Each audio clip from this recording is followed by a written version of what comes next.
And welcome to the Main Event Sports Show. This is the main event on politics, coming to you live from the Tunerville Tavern here at 1201 South 1st Street, in on the Oak Street side. And when you come in, you have to order their wings with the world-famous Main Event jerk sauce. And for those of you who don't know, that's half barbecue, half jerk seasoning, blended together just right to make the world-famous jerk sauce by the Main Event Sports Show. So, hey, tune in, come in, enjoy yourself, and have fun. And on our Main Event in Politics segment, we like to bring you guys a wide variety of political topics here. And today I have my good friend, Mr. Michael Hicks. And go ahead. Good to be here, man. Man, good to have you. Good to have you. Now, I've been following you like forever because we're neighbors. We live literally just a couple blocks from each other. That's right. We've been compatriots on the struggles, trying to help folks in West Louisville and the black community at large. That's right. But you're involved in a movement that's really gained traction, I would say, in the past 5 to 10 years. I will now, even no, it's probably before then, and I'm gonna get into that a little bit earlier. I was introduced to we'll call it the ADOS movement. Mm-hmm. And for those who don't know, kind of tell them what is ADOS and what does that mean? Okay, ADOS stands for American Descendants of Slavery, and that is talking about chattel slavery, the transatlantic slave trade of the United States. The ADOS movement has brought a new energy to the reparations struggle, the reparations fight. The reparations fight is very old, and let me give credit where credit is due to all the principles and organizations that were involved with it, from back in the day, going all the way back to the 1890s with Callie House and I.H. Hickerson and the ex-slaves pension movement, all the way to what's going on today. And there are several groups involved that are talking reparations nowadays. Yeah, and this really came, like I said, in the past 5 or 10 years, it seemed to exploded. Now, I was introduced to the ADOS movement, or maybe not ADOS, but the descendants of American slaves, mm-hmm. by a local guy who I shot a commercial for. I read his book. And the Little Black Book. Yeah, the Little Black Book. Right. And I did a commercial for him. His name is Norris Shelton. Norris Shelton. There you go. Right. And he had the descendants of American slaves. Matter of fact, you can't miss him in Louisville, Kentucky, because he has this giant RV that he has wrapped with the Little Black Book. Yep. Mr. Silks is right there on 21st and Muhammad Ali. Yep. That's right. That's right. So you can't miss him. He's all over driving around town promoting his book, Norris Shelton. And that's where I was first even heard about this idea, and that was about a good 10, 15 years ago. And now it seems like when I go on Twitter and I listen to podcasts, it just seems like it has exploded, where now guys are jumping in front of Buttigieg, who's running for president, Bernie Sanders, and putting mics in their face and asking them, man, what you going to do about reparations? What's going on with reparations? And I was like, man, the energy has really just kind of amped up, but not so much so that there's now even a hearing in Congress talking about or setting up the conversation about should there be reparations and what does that look like. Right. That was the whole totality of that that happened on Thursday, on Juneteenth, by the way, was interesting theater. As a matter of fact, that'll be something that I respond on and write on coming up in about the next 6 or 7 days or so. Oh, there we go. So, like I said, for those who are listening who may not know exactly what the ADOS, kind of tell us how it got started, kind of who got the ball rolling, and what's going on right now. Yeah, just like in our little chat earlier, the reparations movement is long-standing and has certainly had big ebbs, big flows. The ADOS movement, as we know it, really came to be about 3 years ago or so. The energy that you see behind it now, I don't think it's too immodest to say it has been under that hashtag ADOS and particularly a lot of rallying and support on both Twitter and YouTube. ADOS started off, and I'm looking a little bit at a piece that I had done in the Final Call recently, responding, like to those about the movement, and then I did a larger piece on it. It was during the run-up to the 2016 presidential election, where I was listening to YouTuber Yvette Cornell. She's a graduate of Howard University in political science. She worked in Washington. She was a staff member of Senator Barbara Boxer out of California, as well as a representative, and she worked for the DNC for a time. And she was bringing, along with Los Angeles attorney Antonio Moore, who was a producer of a documentary on Freeway Rick Ross, Freeway Cracking the System, that was nominated for an Emmy. It was these people that started doing YouTube broadcasts that they had a particular focus that resonated with me, and they resonated with like Black Americans across the country in ways that they brought a new energy that hasn't been seen in a generation or two. Yes, the reparations argument is old, and there have been organizations working and continuing to be busy. Among them, Norris Shelton's descendants of African slaves. You will see them on YouTube and posting and advocating. There's Cobra, which also helped and worked with John Conyers and to come up with the original H.R. 40 bill in Congress that was first proposed in 1989.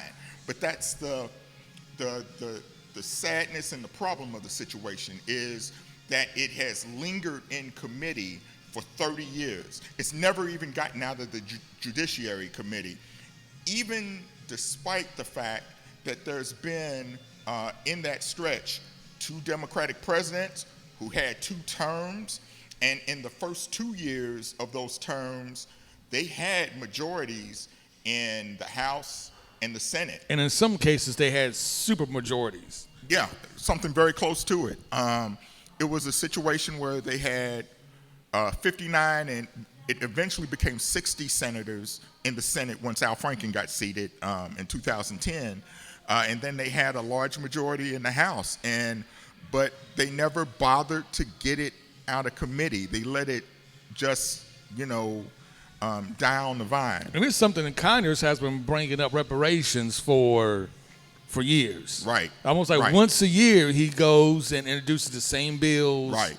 Now, I will say the touchstone that started bringing some energy and thought to reparations, and it changed the focus.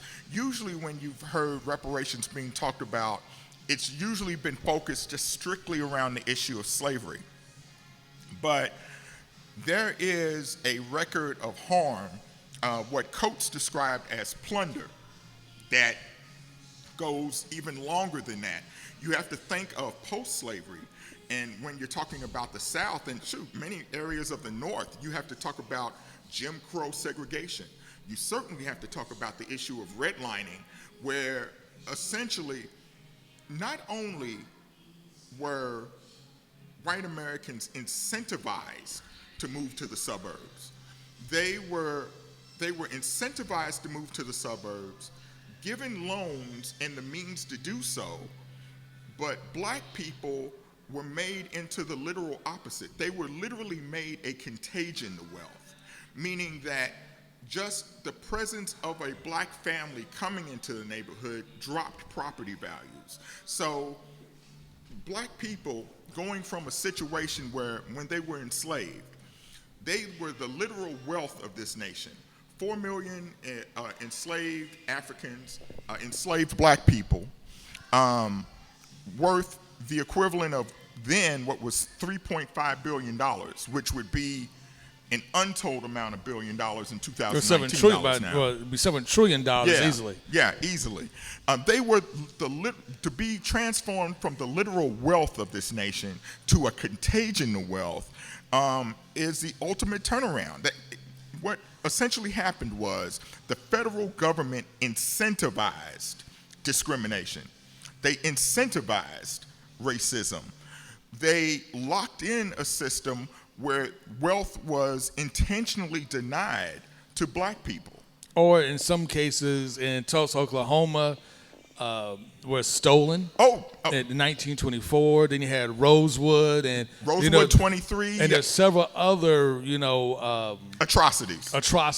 Several other all black towns, especially out west, that were completely and utterly just destroyed, and everything was taken. In Tulsa, for those who don't know, with Black Wall Street, the amount of wealth that black folks had in Tulsa was, today. Even today, it would be unfathomable to think of like a black community having that much wealth. Even Atlanta, I think today Atlanta would be like the mecca of maybe black wealth in the United States. The extreme tragedy was still in comparison to what they had in Tulsa. They had their own planes. Yeah, the tragedy. The tragedy of what happened in Greenwood is America was under a strict system of a white supremacy at the time. And it was a situation where, you think of the end of World War I, black soldiers coming back, having fought, even though they fought in segregated units, fought overseas for an America that refused to honor them and give them the first-class citizenship. They fought for a freedom that they did not have in this country. When they came back, this is where, this is...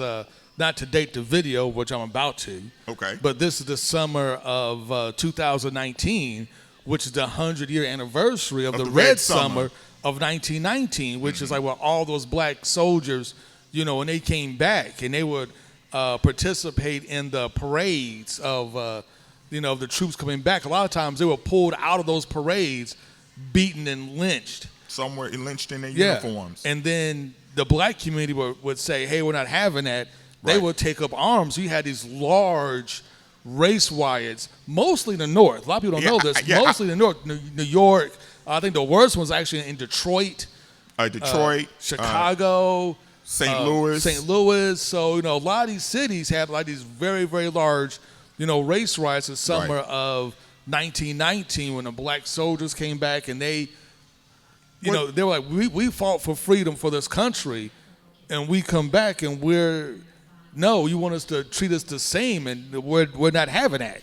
And that's the insult to injury. The insult to injury was black people were forced into a system of extreme discrimination, a forced segregation, where they were made less than. So you have communities of people say, okay, well, if this is the way that it's going to be, we will, focus on ourselves and build our economies. But then American racism was so pervasive that the white Americans of the nation and the way the nation was built, they didn't even want the ex-slaves and the children of the ex-slaves to even have that.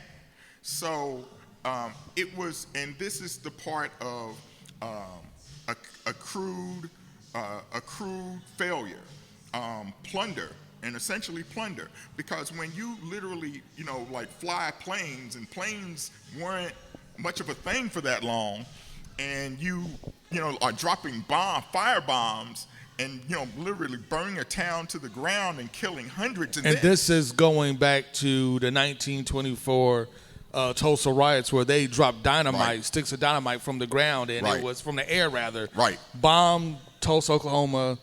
At least the black part of Tulsa, Oklahoma. The Greenwood. The Greenwood district. And for those who don't know, what happened is, like with so many other stories, a white woman claimed she was raped by black men.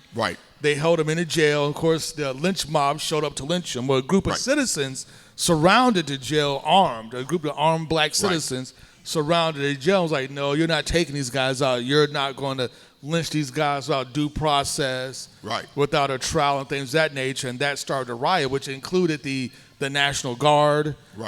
They bombed it from the air. So, and all the white citizens, and there was a struggle. The paper said only 300 folks perished in the riots, but I've heard reports from, of course, they're no longer living, but from citizens who lived in Tulsa, but especially black citizens, put up over 2,000 folks. Yeah, it created were killed. Many were killed. You turn the rest of them into refugees. You destroy the entire economic base. But to make matters worse, Tulsa, the city council, after race riots, passed a ordinance, a law, saying that the black citizens could not buy back their land. Mm-hmm.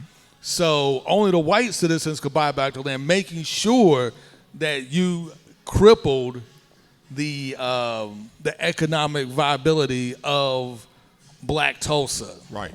And if that wasn't the original intent in the first place, it certainly was a desired outcome. And all of what we've just talked about is the prologue in a lot of ways for the ADOS movement. And I guess to add more evidence is a lot of lynchings that took place throughout the South. Ida B. Wells was one of the greatest journalists America's ever known. Mm-hmm. And when she lived in Memphis, she took up the cause of 3 black men that were lynched and killed because they had friends of hers that owned a business. Their friends of hers owned a business, and they had talked to quote unquote white women. We're coming to find out, 1, the relationship was consensual, but 2, during her research into lynchings, especially in Memphis, Tennessee, other parts of Tennessee and the South, had come to find out that a lot of these lynchings were taking place because these were mostly black store owners and shopkeepers. Murdered out of jealousy. Yeah, they were lynching, and they were lynched because their businesses were more popular than their white competitors. Sure. So this is a way to eliminate black wealth, to eliminate black mercantile competition, was through lynchings and intimidation from the Klan. Right. Later, the Klan turned into the white citizen councils of the 50s and 60s. Right. That's right. And so on and so forth. And then, after you get past the lynchings, things of that nature, decades of plunder, moving to the civil rights era, you're still living in a system where black folks were still unable to.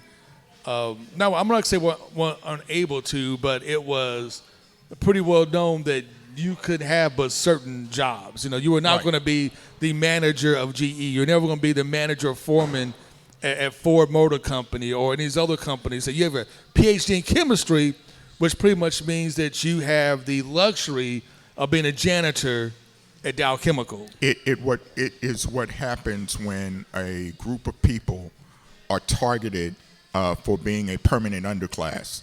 And again, that's the prologue for the ADOS movement. What Yvette Cornell and Antonio Moore did a lot better than anyone else that I've seen in recent years. Ta-Nehisi Coates' article in 2014 laid the prologue, and then he used an example besides slavery, which presented a justification for reparations, when he talked about the plunder that black home buyers wanted to have, but they weren't able to actually have mortgages. They essentially was paying per month on the house, but they didn't build equity toward it. And then on top of that, they were overpaying. For example, a house that would otherwise have a sticker price of about $12,000, black people were paying $25,000, $27,000, $30,000, for these homes. And they organized and they sued. They lost that lawsuit. Some people had a quantum of justice, some didn't. But that also lays the prologue over the history. It's not that black people have never demanded, recompense. Ever since the edict of 40 acres and a mule. 40 acres and a mule from the Union General that was refused to be honored by President Andrew Johnson after President Lincoln caught that bullet in the head in April 1865. Black people have petitioned the government. They have come to the governments, but these governments have been governments of white supremacist men, and they have consistently refused America throughout this time. So, the ADOS movement, coming into the run-up of the 2016 presidential election, 2017, what Yvette Cornell and Antonio Moore did do better than anyone else. And they use the research of individuals such as Duke economist Dr. William Sandy Darity, who has studied the issue and explored the issue of what reparations would look like. He has done it in one form or another for about at least the last 30 years. They've taken that research and they were able to make it plain for poor and working poor Black Americans in their everyday lives what that means. They were able to take the history, and while it is an emotional subject, but they took it out of emotions and then also made it simply about the economic data. And that had a way of resonating with black people. When you think of, we live in a society now, man, where you got folks having to make do working multiple jobs, having to drive Uber, Lyft, Instacart, Grubhub, Postmates, you know, like. The gig economy. Gig economy, that's right. Or the side hustles, we like to say in the Black community. Yeah, side hustles, gig economy, all in the name of just trying to make enough money to live. And there's more and more places in America where it's getting hard, you know, like for Black people to have enough money to even be American in those cities. Certainly cities like San Francisco, certainly in cities like Los Angeles, increasingly so in, you know, areas in New York.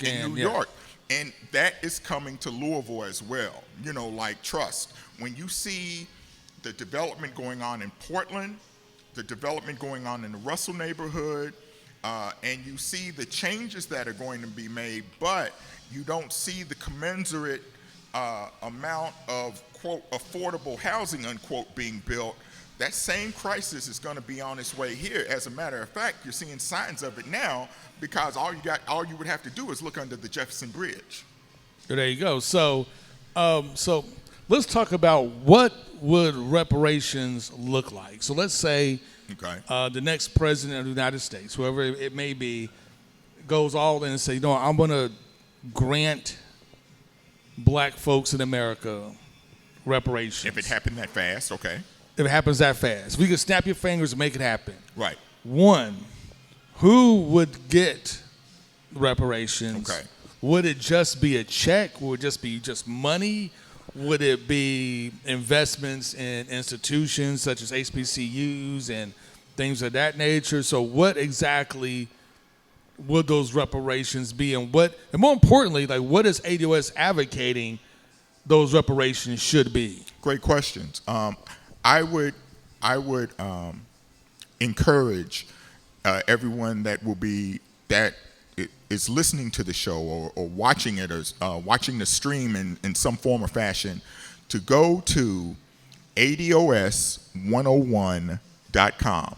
ADOS101.com. That is the clearinghouse and the primary website that not only clearly lays out the Black agenda for American descendants of slavery, it also provides thumbnails of the socioeconomic data, and in that Black agenda, they lay out what a reparations plan, and it would have to be a plan in the trillions. It would not just, quote, be in the form of a check. It would be something that you would want to implement over a period of time, because not only is it, quote, the paper money of the U.S., you also, particularly given this nation's history of plunder and targeting American descendants of slavery as marks, as victims of, you know, like this permanent undercast, there would need to be also protections in place. The people who have been systematically denied and targeted justice in this country would be essentially vaulted, in the name of justice, vaulted to where the rightful places would be if white supremacy did not exist. That is the primary reason reparations is a necessity. It is not, you know, a debatable issue. A debt is a debt. The data is the data. The history and the legion of atrocities cannot be denied. Well, people can do it, but they are dishonest. So give me some specifics that are in ADOS 101 that... You had another question. The other question was, who would be eligible? Now, according to the research of Dr. Sandy Darity, and he's a person that I've had a chance to befriend, he has those two primary criteria for it to be a recipient, and it's not really that difficult. The first one is that you would have to have a traceable ancestor in the United States that was a chattel slave in the United States, first of all. Second, that you have, in the last 10 years, on some sort of formal legal document, declared yourself as African American or black. So in the last 10 years, you've declared yourself African American or black, and you have a traceable ancestor. You know, it might even a traceable ancestor to American chattel slavery. Those are the two criteria. Okay, so basically, I couldn't be like Haitian, a Haitian American, right, and claim reparations, because if I, trace my ancestry back, my ancestor in chattel slavery would be from Haiti and not from the United States. Right. Now, let me make an important nuanced distinction here. This is, I believe, Haitians and the nation of Haiti has a right to, whether it would be going to the UN or through the UN, protesting and petitioning the French government. Now, from my understanding, Haiti has actually started that process already. Because I remember when Haiti became, when they won independence, they had to pay Haiti for their... Haiti had to pay France. Had to pay France to be free. And now the Haitians are going back to France to be like, you know what? Give us our money back. Right. And I cheer them on in that effort. I also cheer on, in the Caribbean, the efforts of the reparations organization CARICOM, which are multiple island nations that are suing the various settler colony governments that brought them to those islands and enslaved them. I cheer them in that effort. And if there is any way over the period of time to be able to, say, share information, share tactics, I'd be glad to do that. However, this is not to be exclusionary out of some issue of nativism or xenophobia. This is a aggrieved group of American citizens in the United States who have a provable claim, in history, revealed in history and actions and documentation of harm, of grief. So we are, we as a group are acting in self-interest, and we're making a formal claim, doing what any other lobbying group in America does. They petition their government for redress. They petition their government for justice. Like the Japanese and internments in the 1940s. Exactly. The various Native American nations that have sued and are still suing. In some cases, I believe that Navajos still have a case with the American government for reparations for being removed from their land, and they're still fighting that to this day. That's right. So this isn't new. And about reparations for slavery, if I'm not mistaken, and correct me if I'm wrong, because I know a lot of folks, I know Mitch McConnell came out and said, you know what, that's 140 years ago. We don't need to worry about that. Look, we gave you Barack Obama.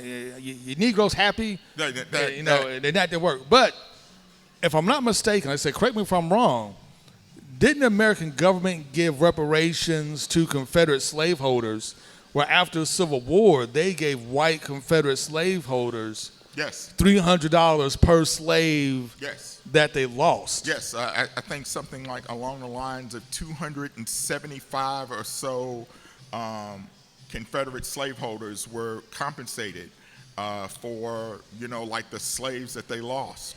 And that is, again, part of the insult to injury, and that is the result of when a group of people are made a permanent, it's not even underclass, it's undercast.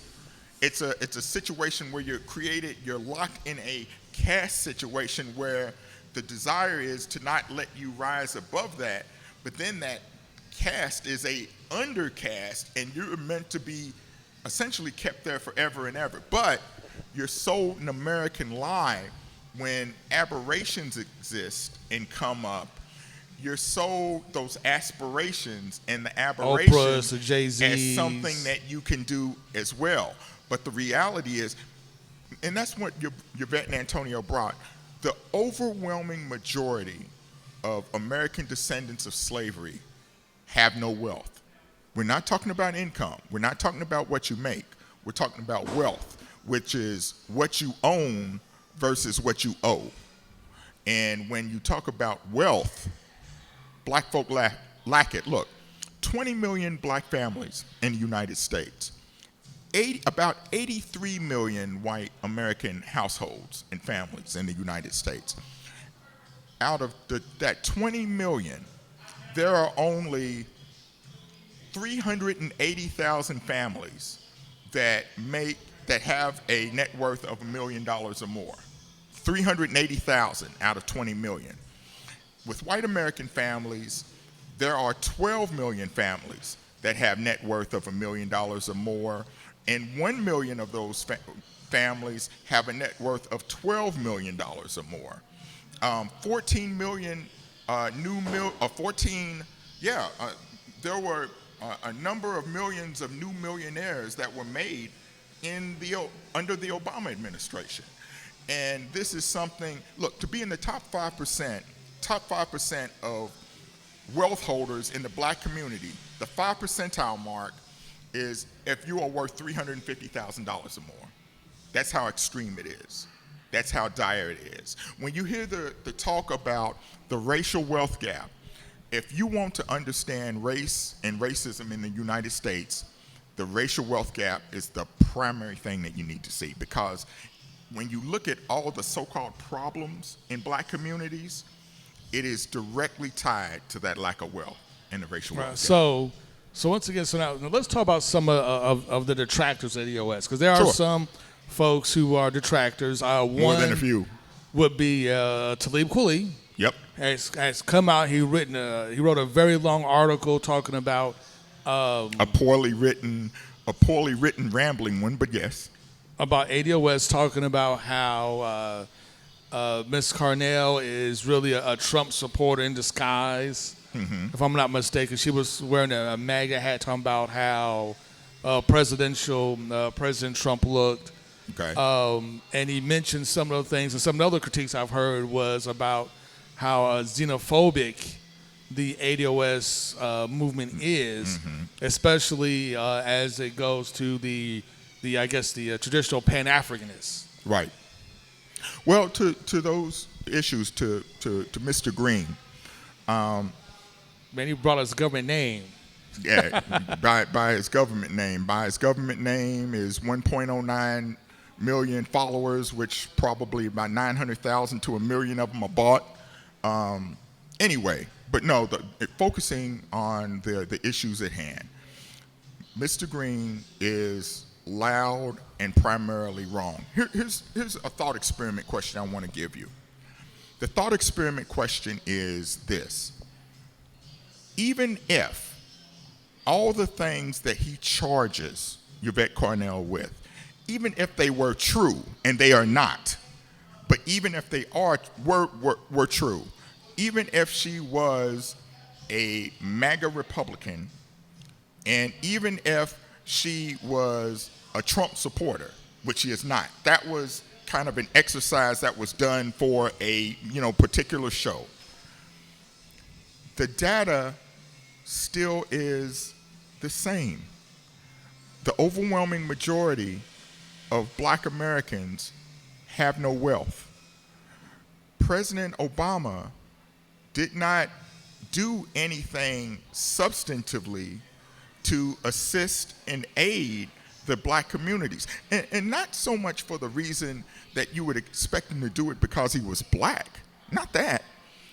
Just the fact that American descendants of slavery have consistently and durably been the most loyal in turnout and in voting percentage for the Democratic Party for at least the last 5 decades.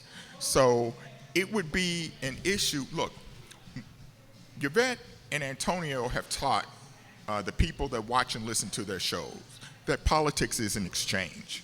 It's fundamentally exchange.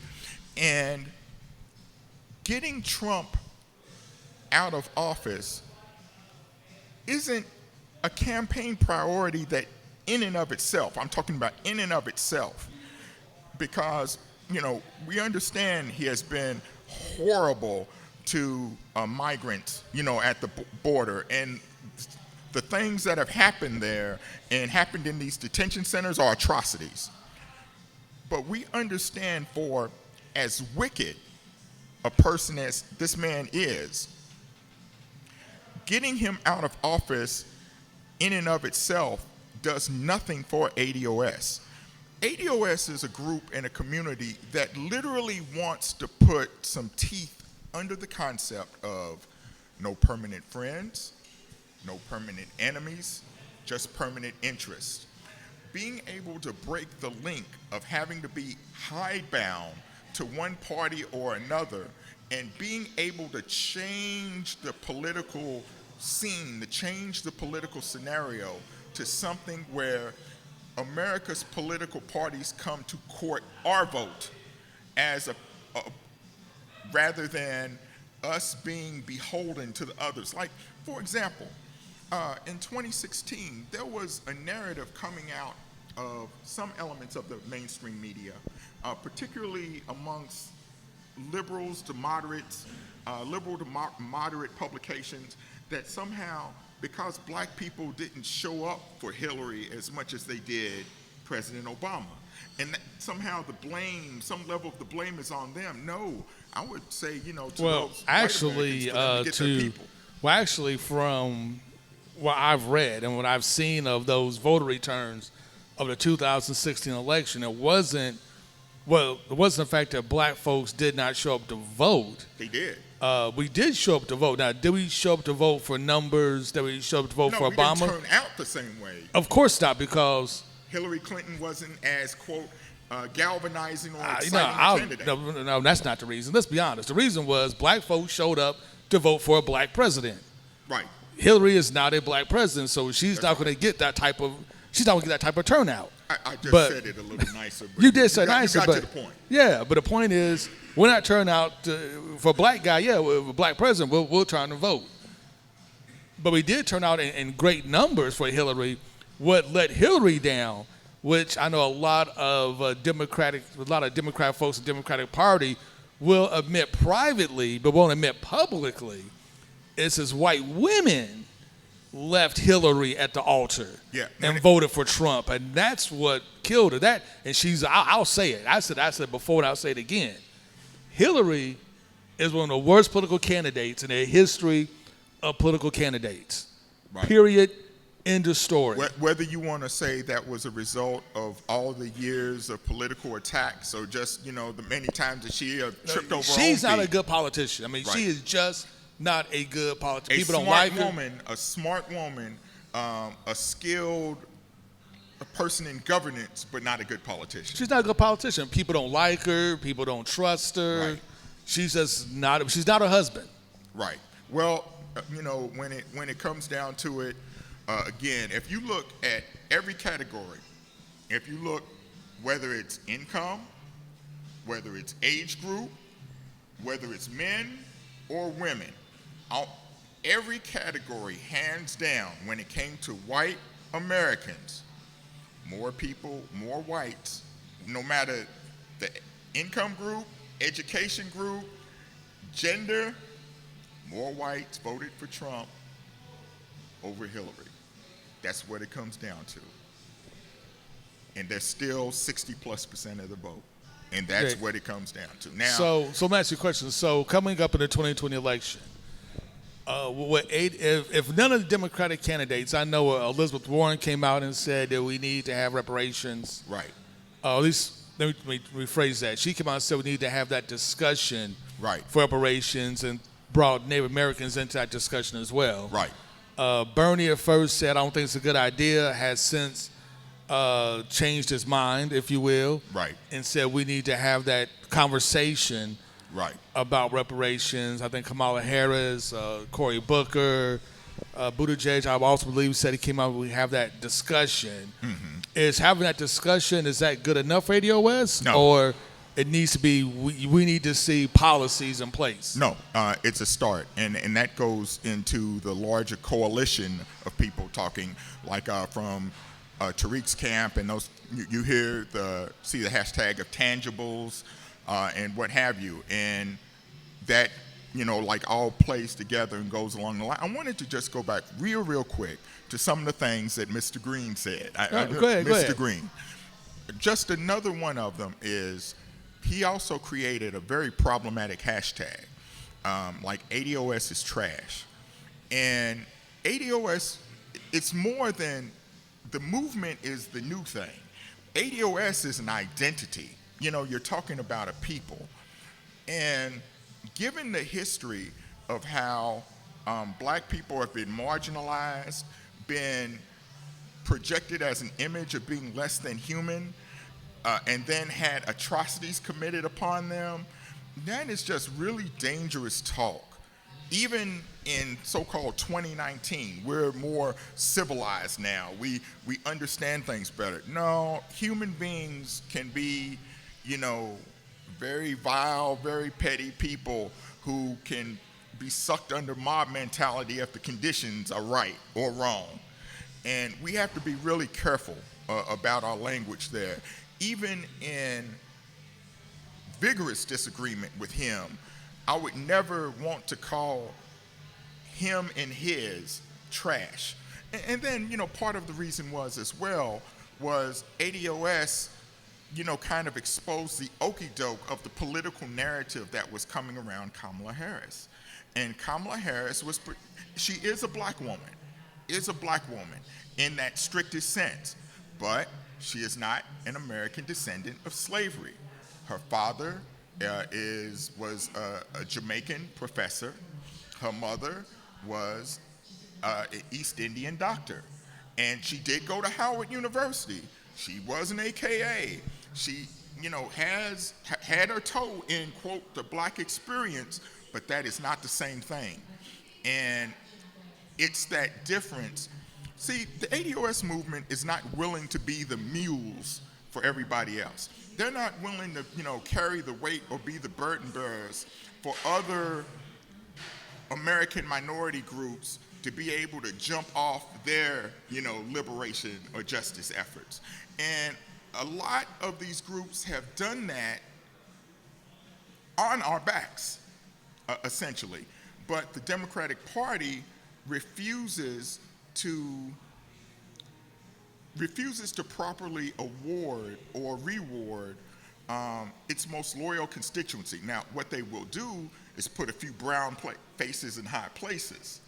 And you create functionaries who back the establishment, the status quo, the corporatist, centrist status quo. And that is what passes for, like diversity. But no, we can't run Crayola politics, people of color, quote unquote, politics anymore, because it doesn't serve ADOS in any way, shape, or form. So before we go, let's talk a little bit about the future ADOS, especially with the 2020 election coming and gone. Now, from my understanding, ADOS, they haven't backed a candidate or anything of that nature in the Democratic primary, and I know they're probably not backing Trump, so I know he's out. So I know it's here's what it is. One of the 25,000 Democrats decided to run for president this year. Well, we've actually had Antonio Moore interviewed on his Friday Dash Talk radio show. He interviewed Marianne Williamson, who has been the only candidate that has explicitly talked of reparations as a necessary justice claim. Yes, we understand, Mrs. Williamson, it would be what would be considered, quote, a fringe candidate, unquote. But she did get enough votes to be able to participate in at least one of the presidential elections. So we think that at least is an opportunity for the case to be presented in an articulate form in a national forum. And I also appreciate the fact that her voice should be heard, because you're not going to have too many black people being able to talk to a Kiwanis club in Idaho, like about the need for reparations. So having that voice in very non-traditional places advocating for such an issue is an asset because we understand that this is a marathon and not a sprint. So what about those folks who say things like, well, if ADOS backs Marianne, who is polling very low, probably has no chance in the world of coming close to winning, even if ADOS backs her, aren't you just giving the lane to Joe Biden or Kamala Harris or Cory Booker, one of the most centrist, corporatist Democrats? Aren't you kind of giving them just the free lane to the nomination? This is part of the ever-growing tension that exists when, like you are engaged in politics. And what we are trying to do, and this is no easy lift, is you've heard of the saying of what an Overton window is, like when it comes to political ideology, and in the last few decades, the Overton window has certainly been pulled to the right. What we are striving to do is move the Overton window on race and pull it back in a way that hasn't been done in decades. And we, as I said, we recognize this is no easy lift. Now, let me ask this question. Would that also entail, let's say, if a Joe Biden gets a nomination and it's Joe Biden against Trump, would ADOS and maybe some of his leadership maybe advocate not voting at all in 2020 to punish the Democratic Party so in 2024 they come back around, or how's that look? That would have to grow to be a consensus decision over time. I will say this. The Democratic Party needs to understand that the American descendants of slavery as a growing movement isn't going away. We're not just a hashtag. We're not just, a bunch of people, typing on the internet. We had a presence at that Washington hearing. We had folks that were there waiting in line at 7 a.m., but they only allowed like 11 seats to the general public. Members of NCOBRA had a number of seats. Members of NARC had a number of seats. So the 11 seats were occupied, and they were sitting on that right-hand side, on the side where Coleman Hughes and Burgess Owens they were seated there, and they were representing, so we want to, let it be known there are essentially chapters rising up across the country, and they're organizing small and on a local level all across the country. All right, so before we go, let all our good listeners and watchers there where they can find your work. Thank you. Your Twitter, email, website. Okay. Everything else. Yeah, my Twitter is at MRHICK01. That's my Twitter handle, Michael R. Hicks. I have published a series of ADOS explainers on medium.com, and that would be under my name. Do a search under Michael R. Hicks. And I've written a series of articles called The Case for ADOS, and there's been multiple parts. I'm working on part 5 right now that'll come out this week. I also have a community-focused website that was focused on West Louisville, and that is narrowthegap.org. So I'm on Twitter at MRHICK01. I'm on medium.com, Michael R. Hicks, and narrowthegap.org. Hey, thanks for coming in and sitting on Main Event on Politics with us. Thank you for having me. Man, it's great having you. Hey, if you guys can, don't forget, hit subscribe. Leave a comment below. If you have any questions or anything about ADOS or anything else, please leave a comment below. Don't forget to subscribe to Main Event Sports Show, especially Main Event on Politics, and hit the little bell so you get the notifications when we go live and I upload a new video. And thank you for tuning in. I'm Haven. This has been Michael Hicks. And like I like to end every show, without any struggle, there is no progress.